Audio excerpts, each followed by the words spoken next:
today we're going to be comparing two flagship 35mm lenses. So here I have the Nikon 35mm f1.2 on the Nikon Z8, and here I have the Sony 35mm f1.4 GM on the Sony A7IV. We're going to be testing these two lenses out at a portrait photo shoot with heaps of comparison images, so let's get started. So I'm starting off on the Sony 35 1.4 GM. During this comparison, we're going to be taking a look at a few main aspects of these lenses, including image quality, sharpness, lens build, bokeh, and performance.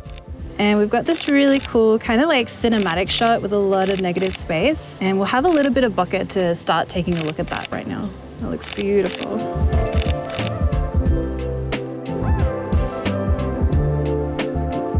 And now I'm moving on to the Z8 with the 35 1.2. Actually, straight off the bat on the LCD, I can see the difference in bokeh, but I'm surprised because 1.2 and 1.4, usually you can't really see much of a difference.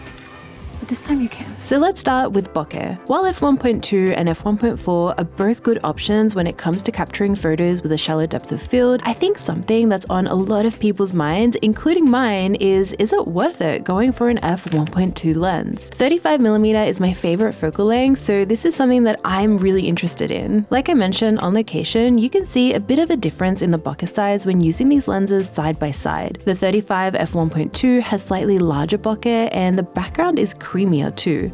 The Sony shot, since it has smaller bokeh, looks a bit busier. I did end up getting a few more photos on the Sony right at the end here because as soon as I switched to Nikon, we had a huge cloud come by, which is such a shame because the photos in the bright sun look so magical, but I made sure our comparisons are all the same lighting. Actually, that's like a massive cloud that just came by. Yeah. So I think it'd be cool if you could stand like just here. I want to get a full body shot here. I swear if the sun like comes up halfway through each thing, that'd be so annoying. Hopefully it'll be okay. So I'm getting a full body shot here. That looks so cool. So I need to mention this now because I had a lot of comments about this in my last Nikon vs Sony 85mm video, saying that it's not fair I was getting a closer up shot with the Nikon camera.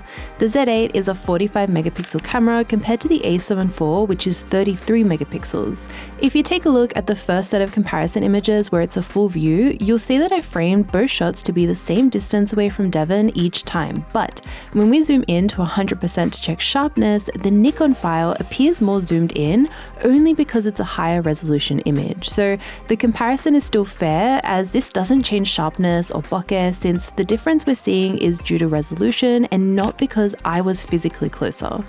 I edited this entire photo set with my new Wild Fern preset pack, which as you can see really focuses on bringing out beautiful green tones in your images while still maintaining nice skin tones. I'll leave a link down below if you want to check it out.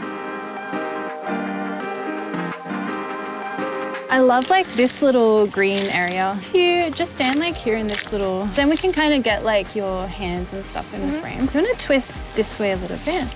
Yeah. In this spot here, we've got a little bit of a shady spot because the sun keeps coming and leaving. So hopefully this doesn't get in our way. But I'm getting a mid-length shot here. Both lenses are optically amazing, and there's no doubt both capture really stunning images. The photos are super crispy and full of clarity, and you'll see that I have picked some spots to shoot in where the natural light is not perfect. I find it's more interesting to see how a lens performs when you're working in less than ideal conditions, because that's where you can see what it's capable of.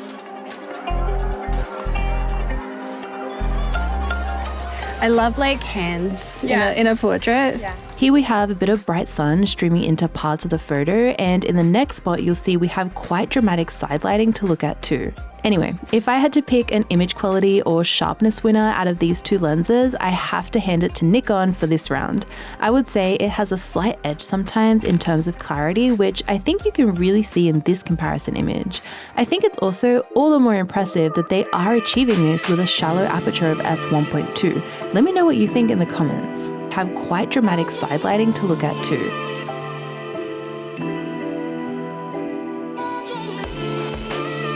Sitting down would be good for that. And actually the wind works well here this way too. That's what I was thinking. So we're getting a close-up portrait here on the 35s. I'm starting off again on Sony.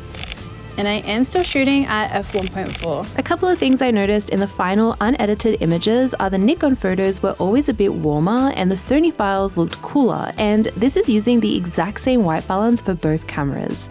This doesn't really make a difference for me personally when it comes to delivering final images though, since I edit all my photos and I found both files were easy to work with and get looking the same. I can also consistently see that creamier background with the f1.2 lens. You'll especially notice it in this close-up comparison. This is something that's pretty noteworthy on a focal length like 35. Since it's a wider lens, you're naturally including a lot of the environment in your frame, which can look a bit busy sometimes even if you shoot at f1.4. I do like how that extra stop of aperture in the f1.2 smooths out the background even more, which helps the subject stand out. It's like you're getting that separation from a 50 or 85, but in a wide-angle lens instead, which I really like. That's not to say you can't create separation with the f1.4, you do still have really beautiful bokeh on that lens too, but I do like that little extra smoothness of the f1.2.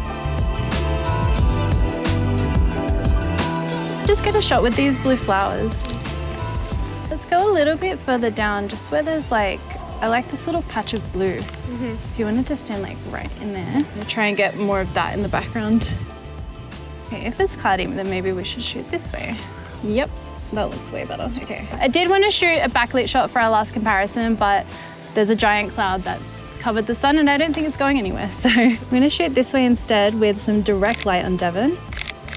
And we've got a really nice colorful background, so we can take a look at some color comparisons. Okay, let's look at the build. So bokeh is beautiful, but f1.2 comes at a price, and that is size and weight. The Nikon weighs 1,060 grams, so let's call that a kilo, and the Sony GM weighs half that at 524 grams. It's also physically almost half the length, so there is a huge difference and definitely something important to consider if you're going to use these lenses for weddings, for example, where you'll be carrying them around for many hours at a time. Both lenses have a focus ring and aperture ring. I really prefer Sony's aperture ring with the numbers and the ability to have it click or be smooth. I have had some issues with Nikon's aperture ring just being way too easy to move. They both have an AF to MF switch, and Nikon has 2 customizable buttons while Sony has 1.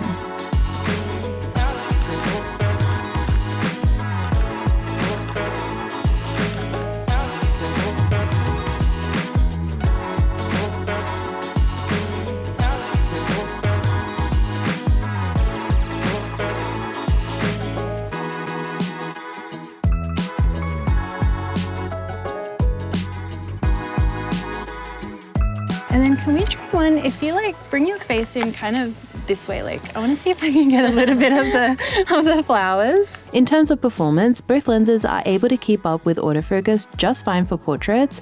In the case of these lenses, I think it really comes down to the autofocus performance of the bodies. I had plenty of in-focus images to choose from during the session for both cameras, which is always great to see, but I have to pick Sony as the winner here, as they just have incredibly persistent autofocus that locks onto a subject no matter what. The Z8's autofocus is great to work with for portraits too, but in instances where I don't take as many photos, such as this last bonus comparison round right here, I only took about 12 photos on each camera. It just missed her iris on the set of photos in the pose that I wanted to edit.